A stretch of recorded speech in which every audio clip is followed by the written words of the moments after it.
house. Have some of you guys been waiting since 4 p.m.? Yeah, that is called awesome Harry Potter fandom right there. So exciting. Okay, well, my name is Morgan Hoffman, and I'm one of the co-hosts of Inner Space. And if you watch the show, you know I love me some Harry Potter, like a lot. So this is a really big deal. I'm so excited to bring out, is everybody ready? Dun, dun. Let's bring out those Weasley twins that we love so much, Oliver and James Phelps.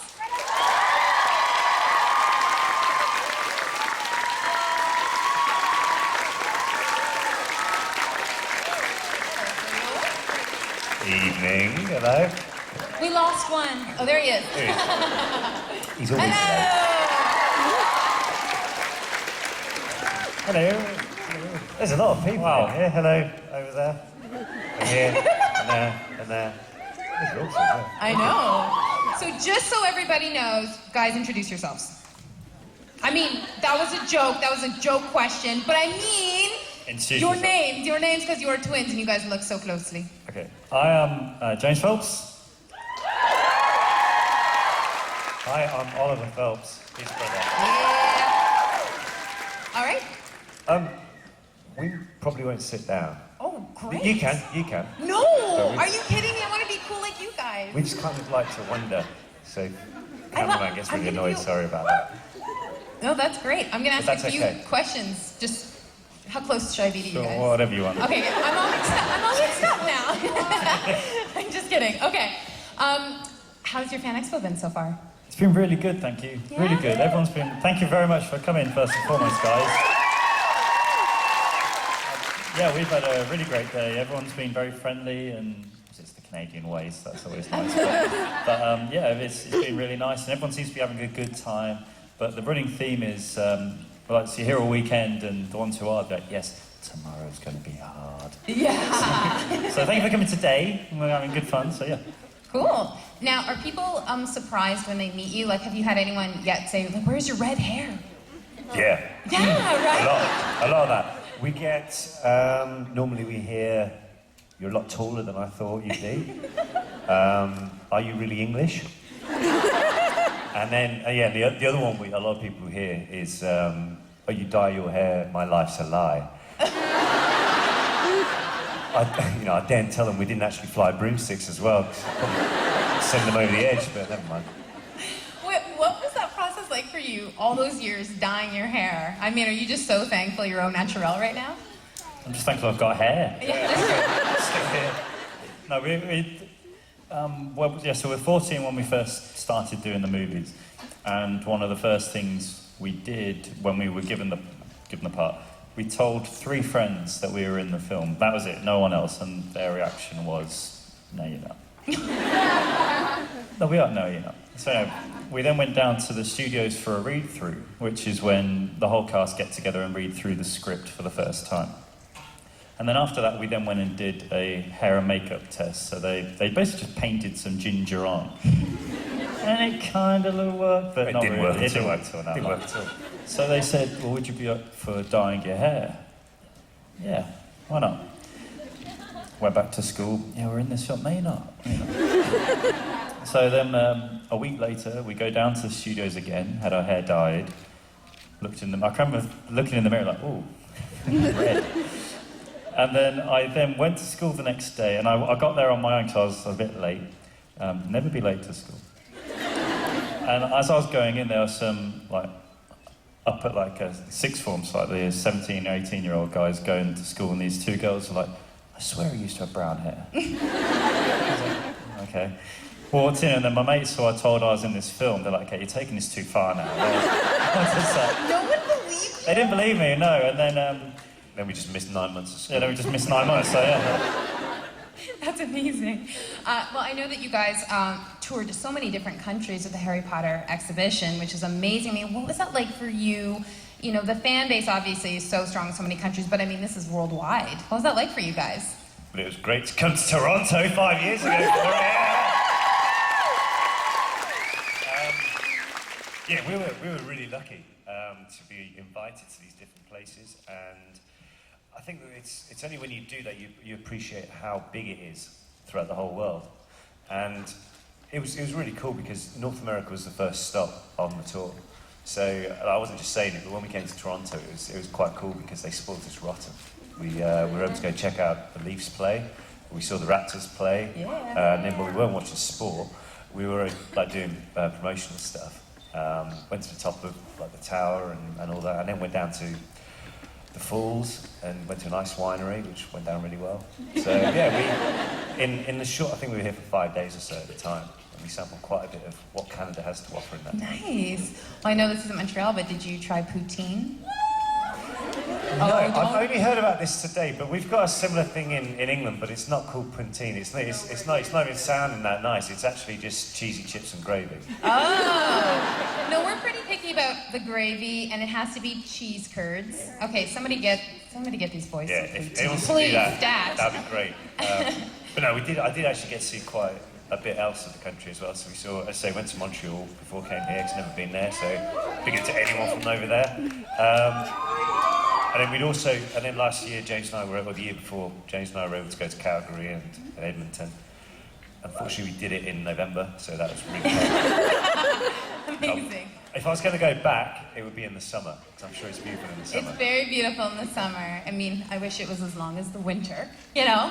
But that's okay, that's okay. Well, we're very excited that you are here, and I'm sure so many people in this audience have questions, so this is what we're gonna do.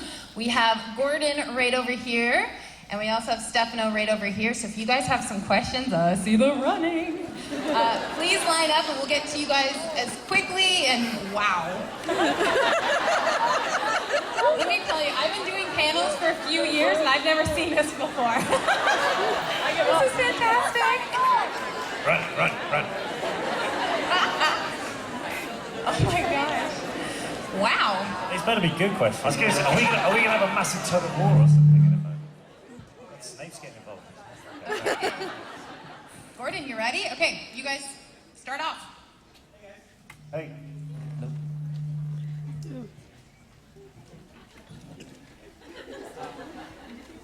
Does it work? Talk really loud. Just yell. Okay, out of the two of you, which one's better looking? Me.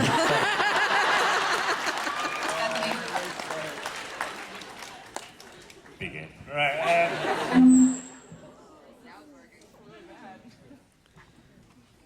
Yeah, I'll say me.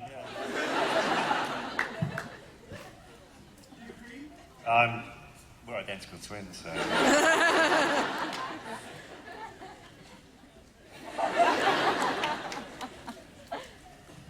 All right, so I got 2 questions. First question, Fred and George, put your hands up. Fred? George! Woo!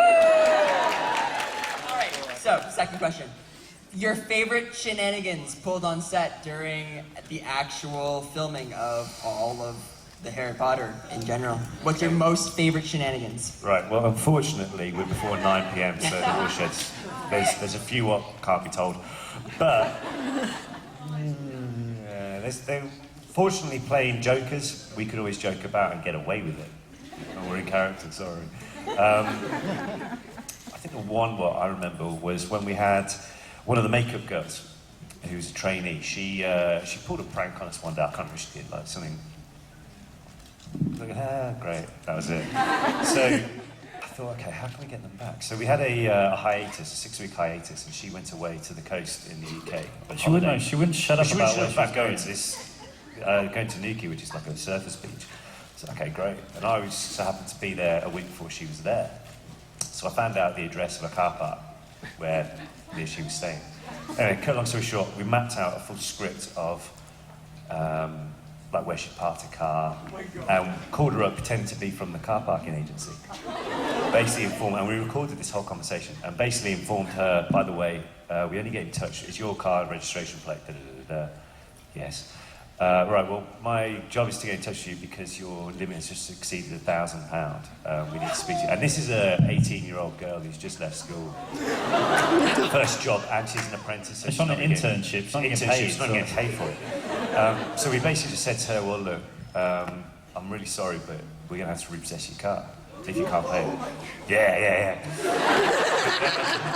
you could just hear it go quiet at the other end, and we're looking through the window, through there, at her, and she's just like, well, I don't know. I said, well, you know, yeah, and we're doing it with a very smug voice. Well, I'm afraid, you know, if you, what job do you do? She said, well, I'm a hairdresser. Well, you're going to have to cut a lot of hair to pay this bill. And, anyway, cut long story short, we said to her, well, look, do you want to appeal? Yes, I want to appeal. Okay, great. So you can give me the number. Gave her a false phone number. I think it was for like Childline or something like that. And then I said, well, if you want to send an email. Oh, great, okay. So I said, the email address is Mohammed Jafar at AU. What? Oh, do you want to spell it? Okay, so I spelt it O-L-I-V. Are you reading it? Yeah. O-L-I-V-E-R-P-H-E-L-P-S. Are you writing this down? Yeah, writing this down. At gotyou.com. And she was like, right, okay. I said, do you want to read that back? She went, Olive, you! And then ended up, and this was the day of Bluetooth, so you could Bluetooth it across the whole studio. This recording. So that was a long-winded answer, but that was all about it. Feel free to try it, by the way.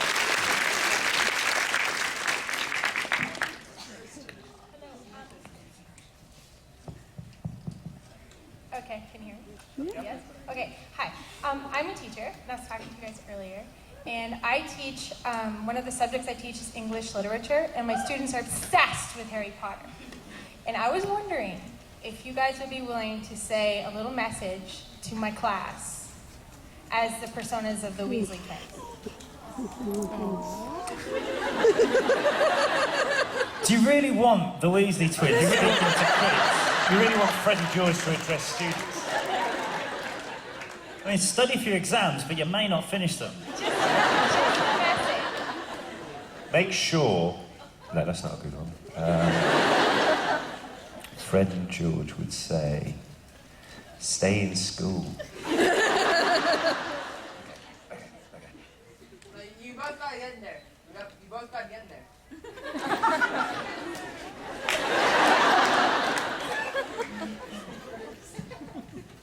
I've always thought futures lie outside the world of academic achievement. Academic achievement. Academic achievement. I can't even speak. Stay in school.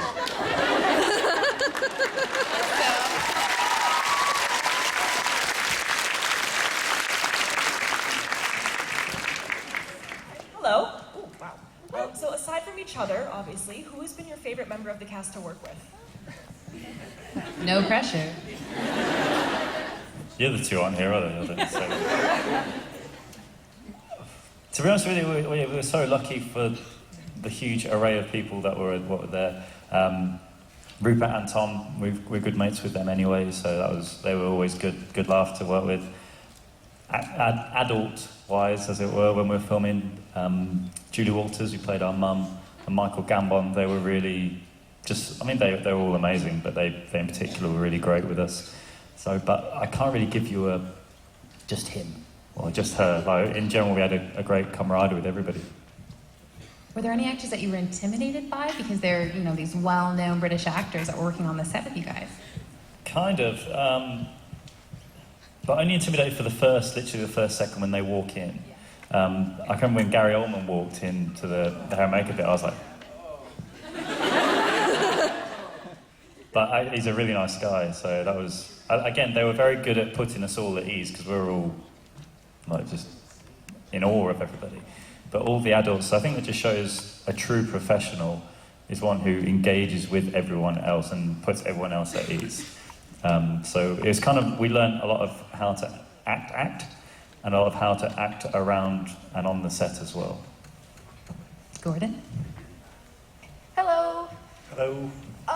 So the scene where George is mourning Fred's death in the entire... Spoiler alert! Spoiler! Sorry. I'm so Buy the DVD. It's on there. The scene where George is mourning Fred's death as well as the rest Rub it in, go on, do it! as well as the rest of the Weasleys. I've heard many things. One being that, James, you fell asleep, and two, that there were some tears. Can we hear what really went on? Both are true, actually. So, first of all, James did fall asleep. rehearsal. And I was actually crying. It was a bit of both. Like, one, because the way David, the director, told you is to make it real. So imagine or go back to a time in your past when you've been in that situation, so like a family member's died or something like that, which gets a bit, gets you going. And then before each take, we did 3 takes of it. One of the makeup girls would come up with a stick of eucalyptus powder and just go, and that's like tear gas to your face. So that was where. But I've read some real crap on the internet saying that we had hugged, told each other we love each other. We actually left James on the floor and we went to lunch. And that's what really happened.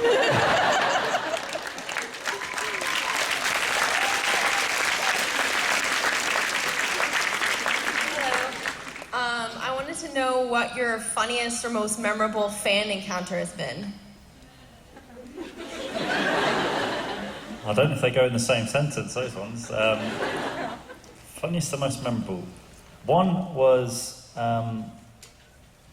we were at the Harry Potter theme park in Universal, and we were walking down, and basically we're doing a long story short, doing some press, going from one bit to another bit. And as we went past, there was a very, very famous basketballer. I won't say who, but very, very, very famous basketballer, who is a very, very, very huge Harry Potter fan. Big fan. And so... It's not Shaq. It's not Shaq. What? Say who it is. No. It's Kobe Bryant, anyway.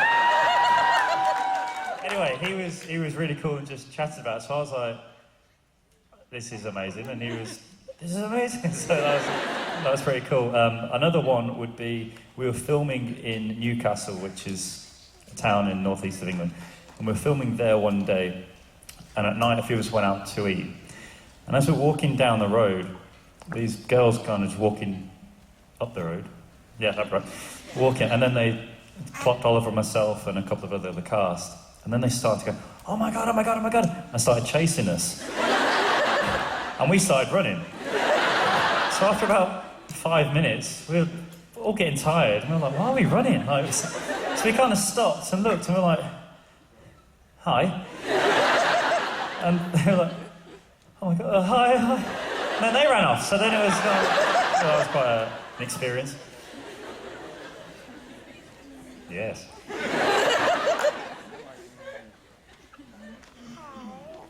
I was wondering what your tips are for crying or laughing on command. So, tips for crying. Bit of eucalyptus stick. If you want to make a boy cry, a little. And for laughing on set, you can kind of. It's amazing how, if you're in a relaxed environment, how easy it is to laugh and have a good joke. Especially especially with like when you hang around with your mates. So when we were filming, the amount of retakes we had to do when we were filming with Rupert, we crack up laughing for no reason at all. But I think laughing on cue, just think of something funny. And if dialogue is written funny anyway, that's a lot easier to do. Or if something's happening in the scene, you can laugh a lot easier at it. So just use your imagination with it.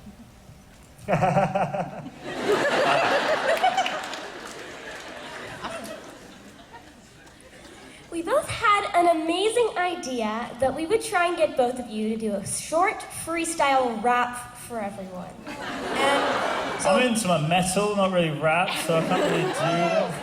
I'll tell you what, show us how to do it. Showdown. Anything. Freestyle. Freestyle? About we were going to give you whatever topic you want. Fan Expo. Oh, go on, any topic you want.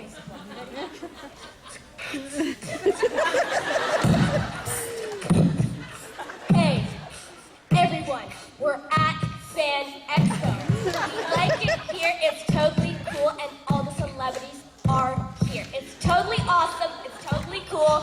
We want to hear your opinion, though. Let's ask some questions at Q&A. Everyone, have a very nice day.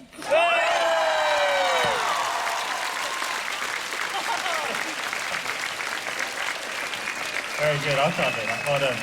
Your move, boys. Well done. Trust me. No, That was I the am. Moving on? No, I'm not doing it. No?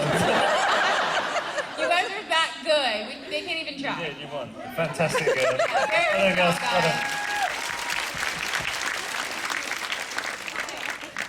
So obviously, doing something as big as the Harry Potter franchise, I mean, that's a really big thing, and it takes a lot of your time. When you're done, you have to kind of look for something new, and you've got to, figure out what comes next. What was the best piece of advice that somebody gave you to step into something that wasn't necessarily Fred and George anymore? It was really good advice, I remember it well. I don't know, really, you kind of just go with it. Because you can't really predict what's going to happen, especially when you don't know where your next job's going. So, I remember once chatting with Michael Gambon, and he said, oh, just when it comes up, just do it, Which is kind of the attitude I have about stuff, like, you just get on with it, have fun with it. And I think it did take a while not to be George on camera, because you have this mindset that you got a camera face and that you can mess about. Maybe not the right idea when a guy's, you're playing a character who's just been, I don't know, chased by the police or something. But yeah, so you kind of you almost have to step back and learn again what it is to be an actor, about pretending, making it real in your head. If you can visualise what you've got to do, then that's how you perceive it. So yeah, in a long-winded answer, I didn't get one bit of advice per se, but there's a lot of different bits on the way. Hi. Out of all the Weasley products, which one's your favorite? Fred?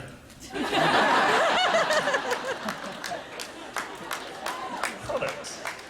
I mean, like, all the products to make the prank. Product? Oh, sorry, I thought you said brothers. I was like, oh, makes more sense. I would say the skiving snack boxes.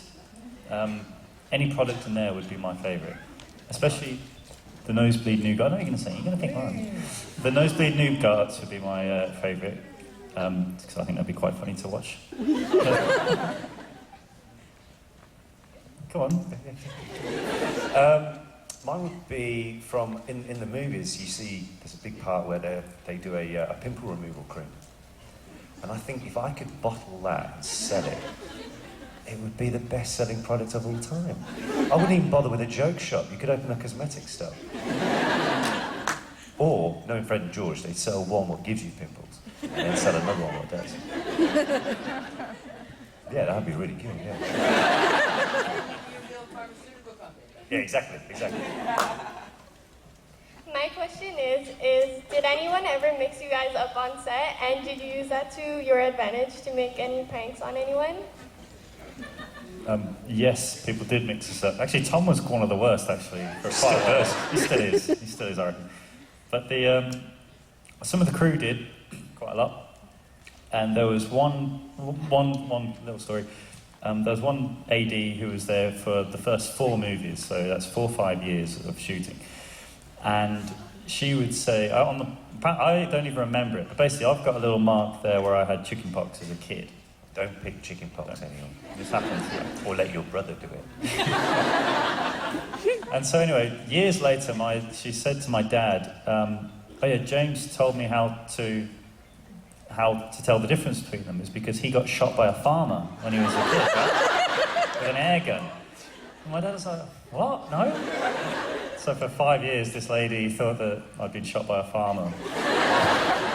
But Oliver wasn't, and he said, oh yes, because Oliver wasn't, he was more sensible not to go in a farm or something like that.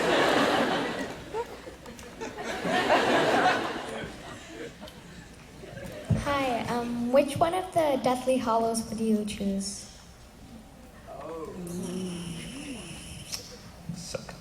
It would be... It's got to be the elder one, surely. Yeah, definitely. Invisibility cloak. Definitely. Well, Basically, I went to a Jays game the other day. And they won. But the only seat I could get was in the gods. I was like, I think I was just past the CN Tower. But if you had an invisibility cloak, you could literally sit on the field. Could you? Could do. So yes, I would use it for all the right reasons. In the books, all the characters have like a Patronus. What would your Patronus be? In character or in just real like life? just real life. Me? Yeah. I think mine would be a sloth. Because you just look over and he'd be just like... just chilling out. That'd be me. Yeah, sloth. I love the word as well. It's a great name. Sloth.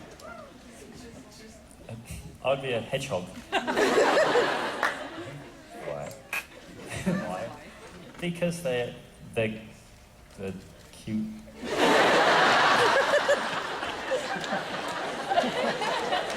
Very deep, guys. Exactly, yes. Hi, in the whole Harry Potter series, who's your favorite Death Eater?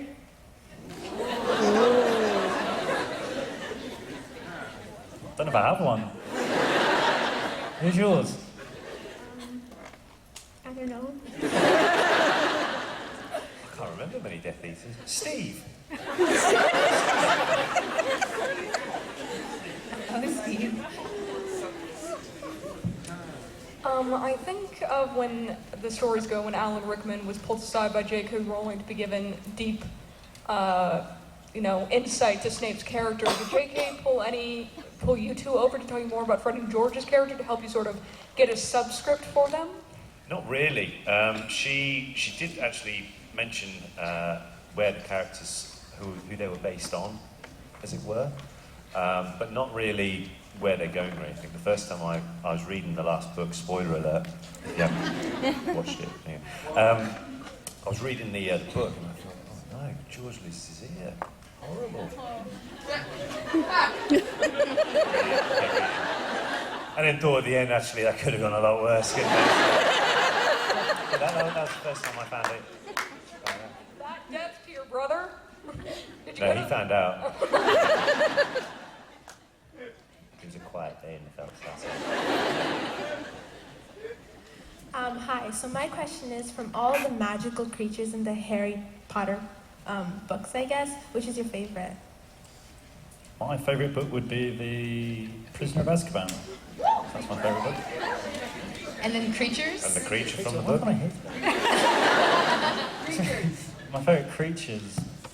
Mine would actually be Creature. I think he's such a miserable sod. He's like Creature is like Oliver playing golf. That is the best way to describe it. It's just...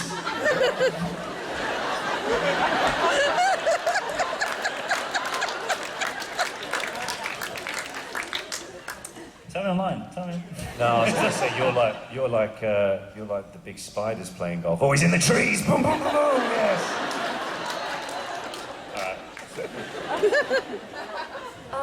So if there was another book or movie coming out of the Harry Potter series and you had a say in what it was about, what would you want to happen? I think of one thing, but... I would like there to be a long comedy series based in the joke shop. Yeah. With George and Ron running it. Not that I'm personally driven by this at all. And I would have the safety alarm, you know, if people ever steal anything, would be Fred's ghost.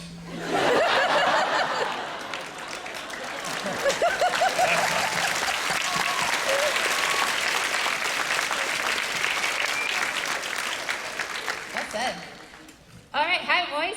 First of all, James, saying you love metal, that just made my day. I was just sitting here listening to Metallica. Yeah. Second of all, my question. Obviously, as twins, you were most suited to the Weasley twins, or maybe the Patel twins, but if you got to pick a character other than the twins, who would you both like to play?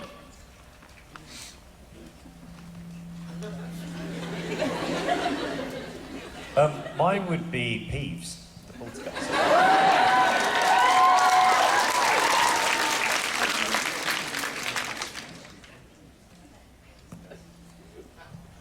How you gonna top that? Can I say Dobby?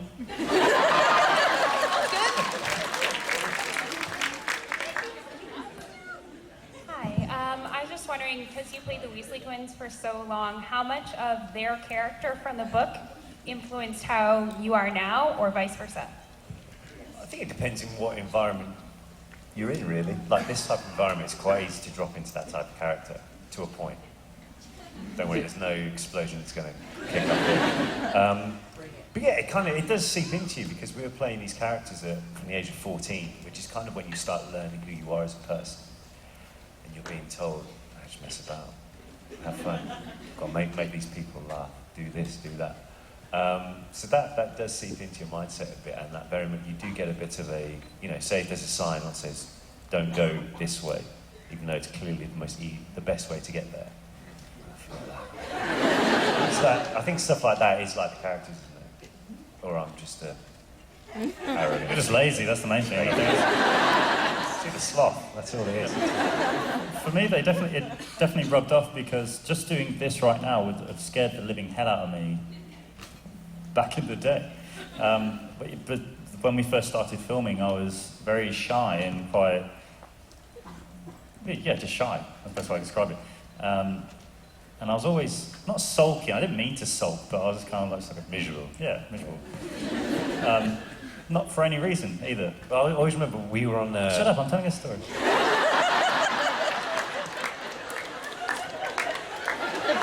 Better be a good one. Yeah.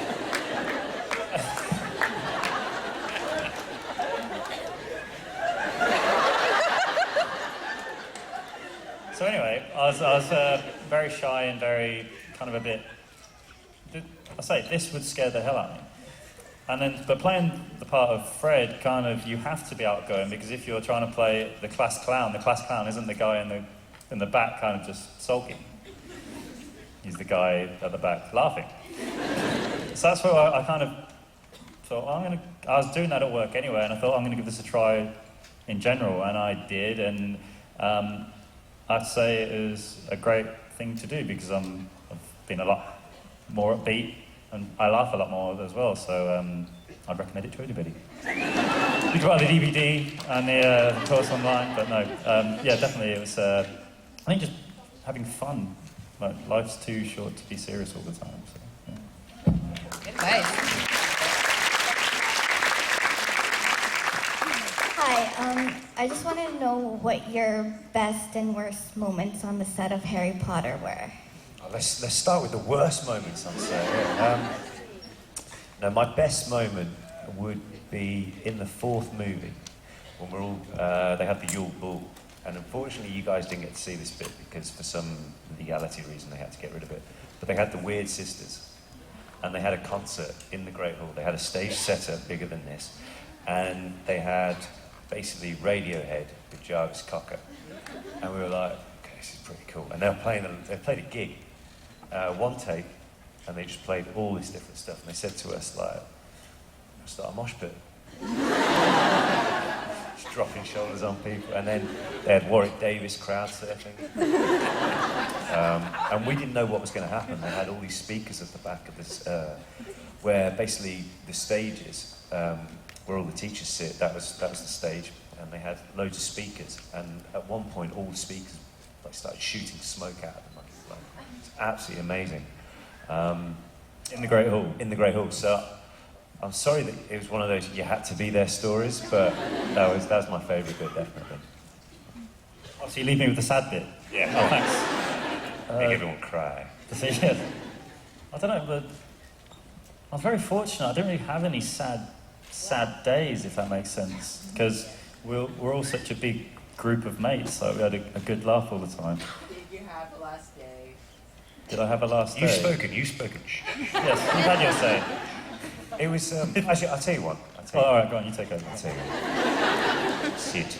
I think the last day of filming was pretty weird because we knew that that was it, because the next day they were bulldozing the studios. Right here it hits. Right. And so we're waiting to film this scene, and there's a scene where Fred and George are talking to each other, overlooking Voldemort's army turning up. So we said, you're right, type thing. And that was the weirdest one, because we knew that we'd never ever film ever again for Harry Potter. As I say, there's a JCB digger right outside, ready to tear this thing down. And we were like, okay, this is it. 10 years gone. God, you're going on the heartstrings here, aren't you? It's working. It's working. So, yes, that was the saddest day in Harry Potter for me. Well, thanks, good night. Hi. Since you played the Weasley twins for so long, can you tell us a joke?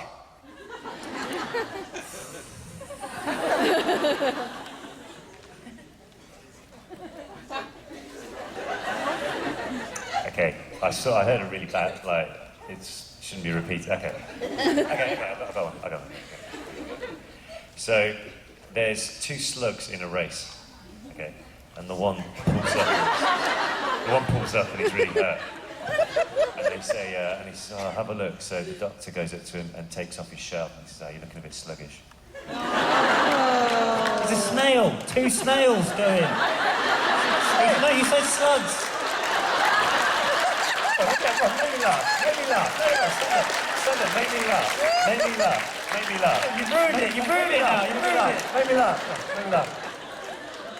I can't even think of one now, sorry. I can't think of any which are clean, so I'm sorry. You're forgiven. Hi guys, I just want to say that I have the same birthday as your characters do, so April Fool's, best day of the year, in my opinion. Woo! Okay. Also, I happen to be a big fan of other Harry Potter sort of fan created stuff, like the Harry Potter musical fan fiction, Harry Potter Puppet Pals.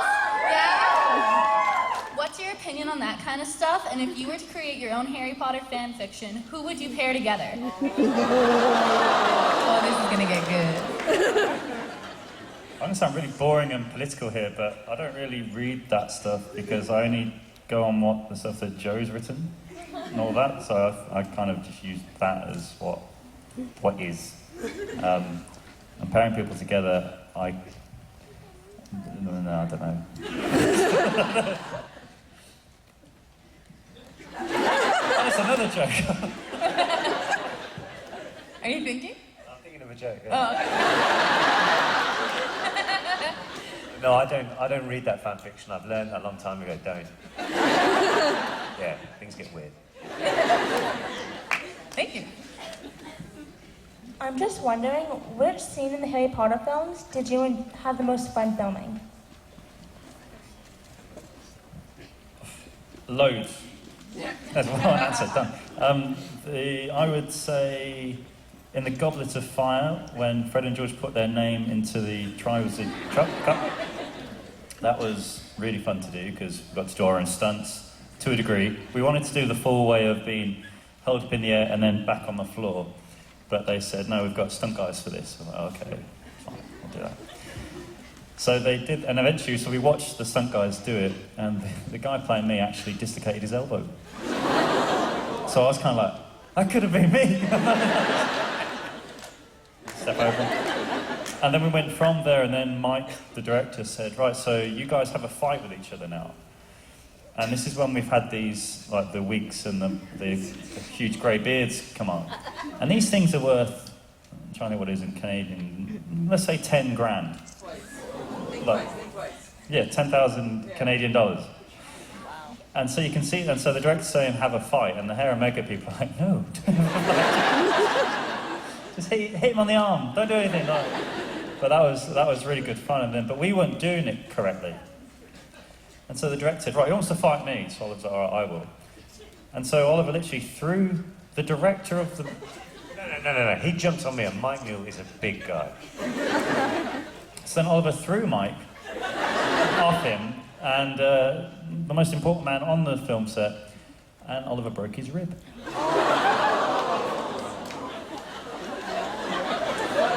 Bruised his rib. So he went, he had to go to the, he went to the doctors about that. Yeah, but actually, while he was at the doctor's, there was a lady who went in. No. Yes! And she goes in and she says, Doctor, I'm having a terrible time of it. My husband's having chest pains. So the doctor says, right, okay, well, give him these pills. Have one Monday, skip Tuesday. Have one Wednesday, skip Thursday. Have one Friday, come back Monday. So she comes back the following week, says, so how's your husband? He says, terrible, doctor, he died. Sorry, was it the tablets? She says, no, it was the skipping.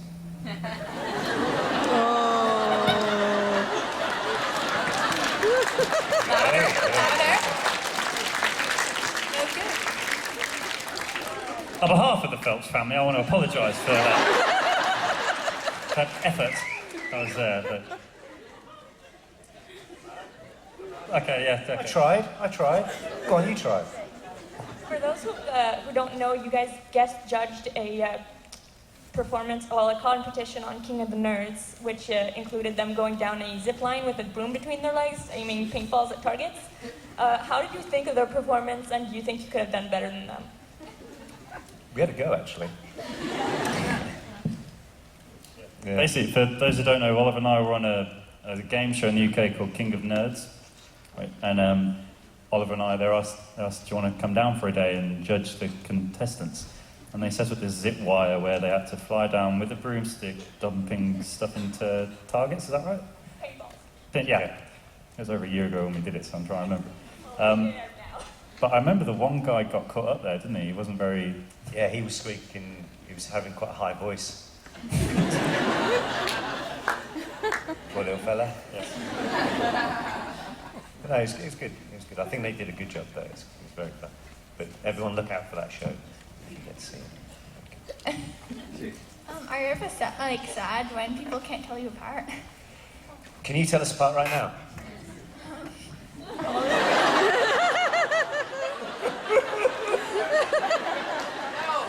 No, don't worry.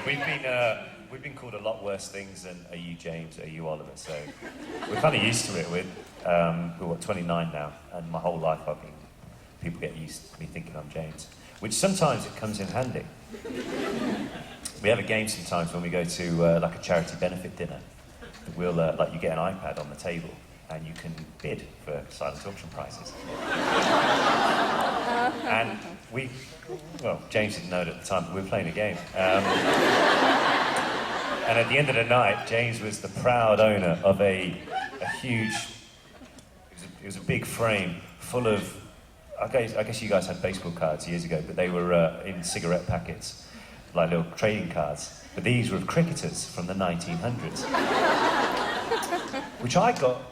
And James ended up having to pay it because he was all like that. But it was very nice because I got it as a Christmas present a few years later. So sometimes having a twin brother comes in handy.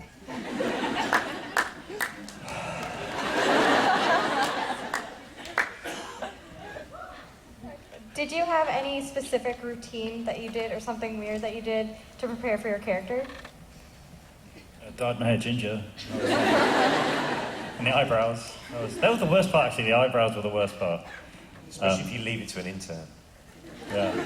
Oliver actually had his eyebrows burnt off having them dyed by the intern because she left it on too long. If you ever want to look like a weird head, don't have eyebrows. So you just see like the makeup lady come in and go, what the hell happened to you? So for about a week I had like little ginger drawn on eyebrows.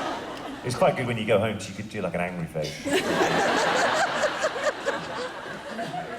But in regards to getting in character, to be honest, I think the only time I actually had to properly prepare was if we're doing quite a morbid scene, like if the characters were supposed to be quite sad. Like that was when a Dumbledore popped it. Sorry? When Dumbledore popped it, yeah, that was sad. Spoiler. Spoiler alert! Yeah, he didn't do very well. Yeah, I'd say that was the one part was when you've got to be serious, especially with Rupert as well, because we would always giggle like little schoolgirls, aren't we? So, but in regards to anything else, we're pretty good because we were able just to have fun. That was pretty much what we're always encouraged to do. Hey guys, so the Weasley twins were my favorite characters throughout the entire series. And when Fred died, I got so mad I actually threw my book out the window. And then I got mad because I had to go get it and it was raining. But which character's death, besides Fred, emotionally affected you?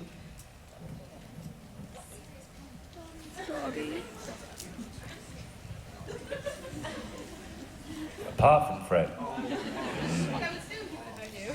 Poor lad. Can I just go away from it and I'll just say Fred, because it was actually pretty... it was a bit of a thing for me, not gonna lie. Did anyone give you heads up? Or No, were you I just had no reading idea. it? It was the book came out and I was in Japan at the time. I was on a bit of a holiday touring around, and I was on the bullet train going down there. And it's actually a true story. I was reading when it came to it, and then I was literally at the time I read what happened, I was like, ah. And then I'm going through all these really mixed emotions without being all dramatic and a thespian. Because it was literally like reading that a mate of mine had died. It was really that surprised. Not only was I surprised by what had happened in the book, but I was then surprised that I was feeling surprised that this was going on. So I'm going through all this. Meanwhile, the ticket inspector. Ticket. I was like, hang on, mate, I've just died here. Chill out. Which is, so it's kind of etched in my memory now. And then so when we got to the town that we were staying the night, I kind of got off and I was just a bit like, well, that sucks, doesn't it? But yeah, so, sorry, I've got to say Fred, I'm afraid. I agree. Dobby was bad too. Yeah, Dobby wasn't the best. He had it coming though, didn't he, Bobby? I'm joking. Sorry, I was only getting a reaction. Sorry. Next one.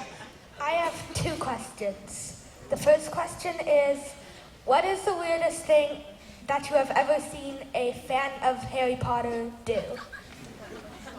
Get a tattoo on their neck. My signature, that was pretty odd, but cool at the same time. And my second question is, do you solemnly swear that you are up to no good?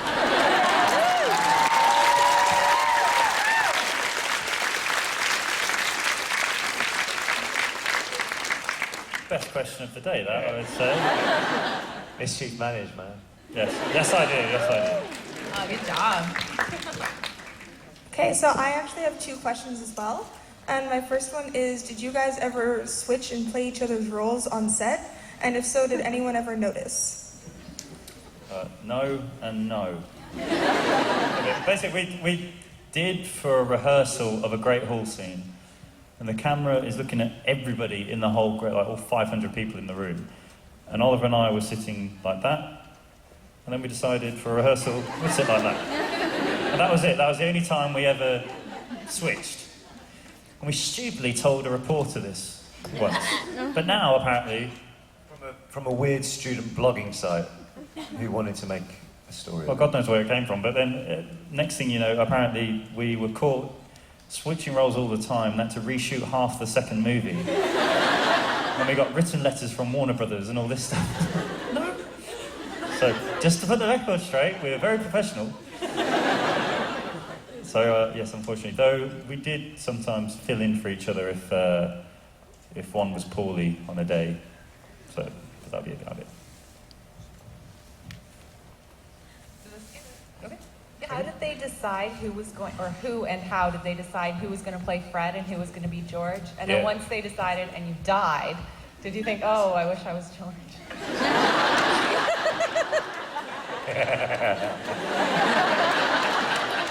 No, I really hope everyone here has seen or read the last one. That's good. That's really good actually, because when we read the script, the first script through, and it was the first real movie script I'd ever read. So I was like, wow, that's cool. And they say you have to go for the read-through, which is where basically all the characters sit in a room around a big table with the director and the writer and the producers, and you read your part through, so they can gauge timing of the film and everything. So it's the first time we'd met half the cast as well, and we were sat there and we were like, well, we still don't know who's who. Like quite shy lads, never done this before. Like, Janet, who's the casting director, she said like, I said, who's Fred and George? And she went, good. No, you're kidding, right? No. So you see her walk around the room, like right around. And she goes up to Chris Columbus, director, David Heyman, the producer, and J.K. Rowling. And you see them talk around, and they look down, and then go back up, and she comes,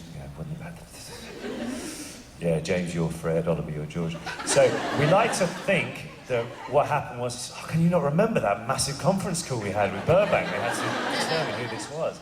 But more than likely, they went, But I was really glad that I was George by then.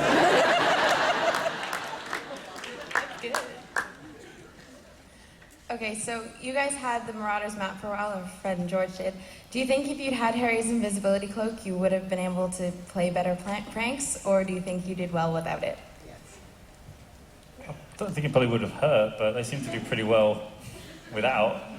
And I think that's part of it, isn't it, really? If you get caught, you get caught. Not that I've done any of this, that's just my abundantly clear. Are there any characters that you guys have always wanted to play, either as twins or solo? I've always thought about a show where you could have a load of, not just twins, but triplets, like multiple births. Because the DNA structure is the same in terms of blood and all that. So you could have people living a totally alias life, and they're all villains. They're all committing crimes, and they've got an alibi. So if they get caught, they're like, well, no, it can't be him because he was seen in a different part of the country. So I'd love to do a really long, successful series of that, with no jokes that I write myself in it. That would be really nice. Apart from that time when a man goes to the doctor. Do you ever get kind of annoyed when people refer to you guys as the twins rather than like separate people? Yes, actually. I'm going to make a stand right now. Yes, I do. To be honest, it's something that I'm used to from the year I can dot. But we were always raised as individuals. We're never referred to as the twins. And so much so, normally, if someone tries to be smart and calls twins or twin, I ignore them. That's not my name. I call them something else back. Or call them something else back, yeah. But yeah, it's like, I mean, I know it's just ignorance. It's not real. I always remember doing an interview once, and someone said, "So what's it like being a twin?" And the first thing in my head I wanted to was, "What's it like being an idiot?" We don't know any difference being a twin, you know? And yeah, it's just one of those stigmas I suppose people get. Like that, I think, do you feel it if he gets hurt? You were not asking. Only on my fist. There's something on there. I'm so sorry to be the one to say this, but we only have time for one more question. Pressure.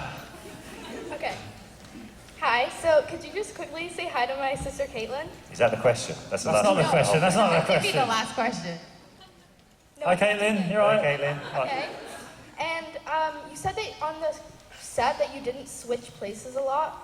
So did you like never switch places? Because you're wasting something. You're twins. Did you not just hear the last answer? No, we really didn't swap places when we were filming. Like ever.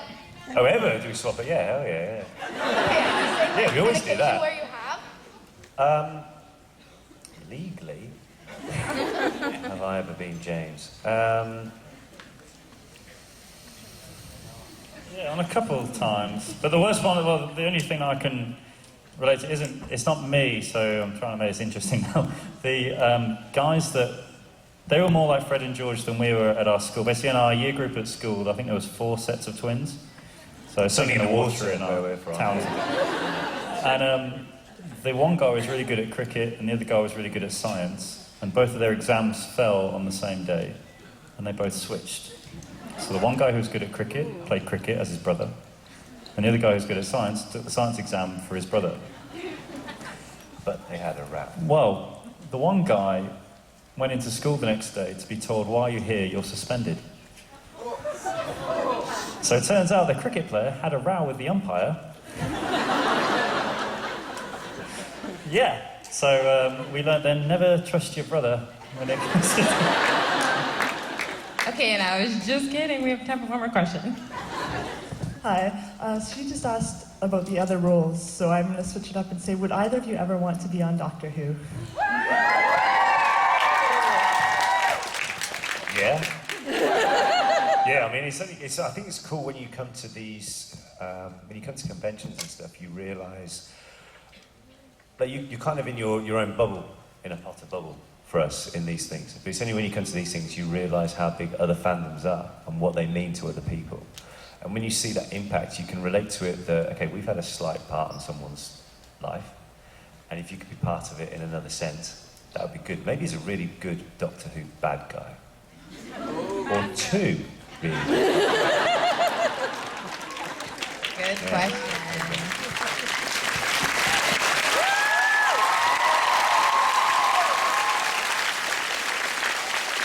Well, thank you so much, everybody, for waiting hours for these men. And would you like to say one last thing to all your fans?